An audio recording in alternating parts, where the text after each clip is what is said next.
Hello everyone. In this video, I'll show you how to add icons in Canva using the latest 2026 version. Whether you're creating presentations, social media posts, YouTube thumbnails, or posters, Canva makes it quick and easy to add professional-looking icons. First, open your web browser and go to canva.com. Sign in to your Canva account, then open an existing design or create a new one by choosing the size you need.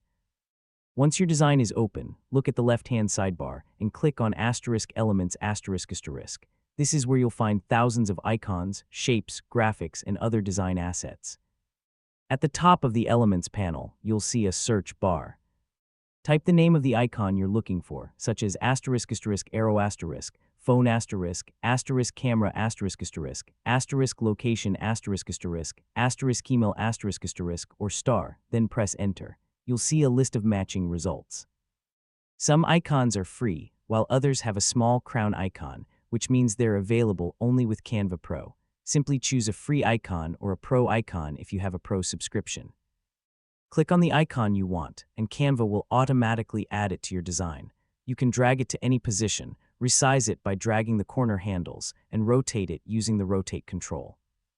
If the icon supports color editing, select it and click the color option in the top toolbar. You can change it to any color that matches your design. You can also duplicate an icon by right-clicking it and selecting Duplicate ***, or simply press **Ctrl D** on your keyboard. Once you're happy with your design, click the **Share ** button, then choose Download * to save your project in your preferred format. And that's it. That's how to add icons in Canva using the latest 2026 version. If this video helped you, don't forget to like, share, and subscribe for more easy Canva tutorials. Thanks for watching.